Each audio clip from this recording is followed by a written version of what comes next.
వైఎస్ఆర్ కడప జిల్లా బద్వేల్లో honey trap కేసును urban పోలీసులు ఛేదించి 2 నిందితులను అరెస్ట్ చేశారు. చెన్నైలో సాఫ్ట్వేర్ ఉద్యోగిగా పనిచేస్తున్న అశోక్ను సోషల్ మీడియా ద్వారా పరిచయం చేసుకుని 81.67 లక్షలు మోసం చేసినట్లు పోలీసులు తెలిపారు. ముద్దాయిలైన గోవిందు మానస అలియాస్ పూజితారెడ్డి, ఆదూరి రామలింగారెడ్డిని చెన్నంపల్లి ఫ్లైఓవర్ వద్ద అదుపులోకి తీసుకుని కోర్టులో హాజరుపరుస్తున్నట్లు ఇన్స్పెక్టర్ రామకృష్ణ వెల్లడించారు. సోషల్ మీడియాలో అపరిచితుల పట్ల ప్రజలు అప్రమత్తంగా ఉండాలని పోలీసులు సూచించారు. గతంలో మనము ఈ ఊరిబిడ్డి అశోక్ అనేటువంటి వ్యక్తి ఇచ్చినటువంటి ఒక ఆత్మూలక ఫిర్యాదు మేరకు హనీ ట్రాప్ అని చెప్పి ఈ ఆన్లైన్లో అమ్మాయిని పరిచయం చేయించి దాని ద్వారా డబ్బులు తీసినటువంటి దానిపైన కేసు బద్వేల్ అర్బన్ పోలీస్ స్టేషన్లో కేసు నమోదు చేయడం జరిగింది. Crime number 71/26. కేసులో ఇన్వెస్టిగేషన్లో భాగంగా ఈ యొక్క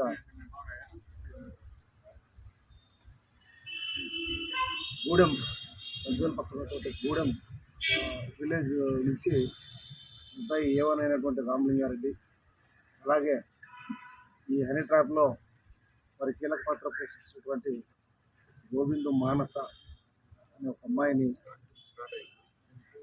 కేసులో మరి ముద్దాయికి పూర్తిగా సహాయ సహకారాలు అందించి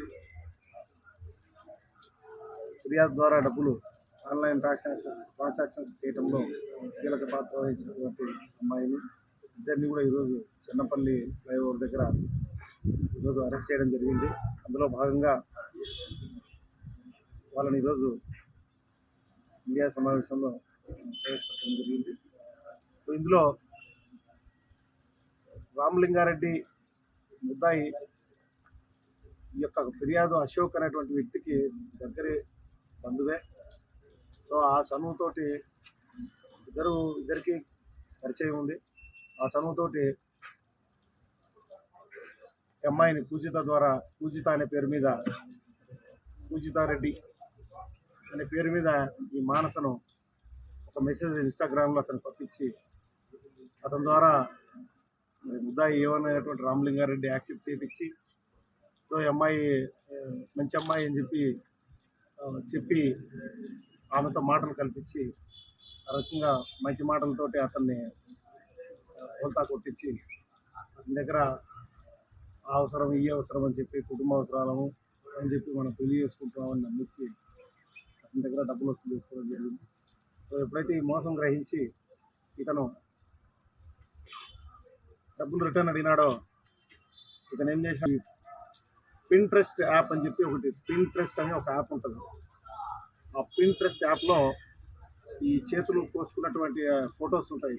ఆ ఫొటోస్ని డౌన్లోడ్ చేసి ఆ ఫొటోస్ను ఈ అమ్మాయి అకౌంట్ ద్వారా అతను పంపించి బెదిరించి ఈ రకంగా నేను చచ్చిపోతున్నాను, నా చావుకు నువ్వే కారణమవుతావు అని చెప్పి అతన్ని భయపెట్టి మరింత డబ్బును అతని దగ్గర నుంచి వసూలు చేయడం జరిగింది.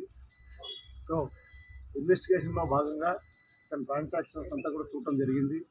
ఇంకా ఫోన్పేలోను మరియు బ్యాంకు ట్రాన్సాక్షన్స్గా దాదాపు 81,67,000 అంటే 2023 నుంచి సంవత్సరం 23 సంవత్సరం చివరి నుంచి మరి ఇప్పటిదాకా కూడా అంటే గడిచిన 6 నెలల కిందటి వరకు సుమారుగా 81,67,000 రూపాయలు ఇతను తీసుకోవడం జరిగింది. మరి విచారణలో భాగంగా సదరు ముద్దాయి ఈ డబ్బు గురించి ఏం చెప్తాడంటే ఈ ప్లేన్ ఎక్స్చేంజ్ తర్వాత స్కై ఎక్స్చేంజ్ అనేటువంటి 2 ఈ మొబైల్ గేమ్స్, మొబైల్ జూదం, క్రికెట్కి సంబంధించి మొబైల్ జూదం ఉండేటువంటి ఈ యాప్స్ ద్వారా ఈ యాప్స్లో బెట్టింగ్స్ ఆడుతూ ఆ డబ్బునంతా కూడా కట్టిపెట్టడం జరిగింది.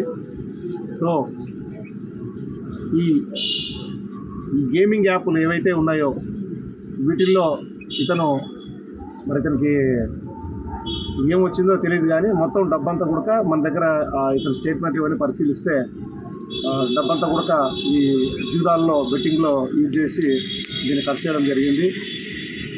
తర్వాత ముఖ్యమైన విషయం ఏంటంటే అసలు ఈ పూజితారెడ్డి అనే ఇన్స్టాగ్రామ్లో పరిచయమైనటువంటి గోవిందు మానస అనే అమ్మాయి, ఆ అమ్మాయి అకౌంట్ను, బ్యాంక్ అకౌంట్ను ఇతని గేమింగ్ యాప్లో సింక్ అయిపోయింది.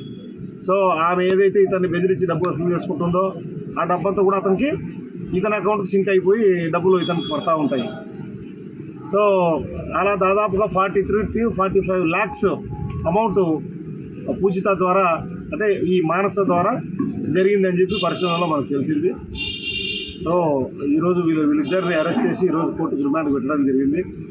దీంట్లో ఇంకా ఏమైనా ఫర్దర్ ఇంకా ఎవరి పాత్ర అయినా ఉందా, ఆ డబ్బు ఇంకా ఏమైనా ఎవరైనా దీంట్లో ఇంకా ఏమైనా పాత్ర ఉందా అని చెప్పి అది కూడా అన్ని కోణాల్లో విచారణ చేయడం జరుగుతుంది.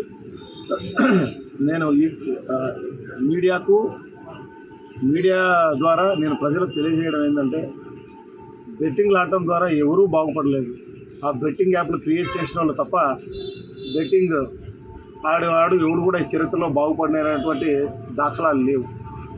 దీనివల్ల యువత పూర్తిగా బానిసలైపోయి ఈ దొంగతనాలకు మోసాలకు అలవాటు పడిపోతున్నారు. సో దయచేసి అందరూ కూడా వీటి పట్ల జాగ్రత్తగా ఉండాలి. ఎవరు కూడా బెట్టింగ్ యాప్ జోలికి పోకూడదని చెప్పి మీ గుండా నేను ప్రజలకు తెలియజేస్తున్నాను.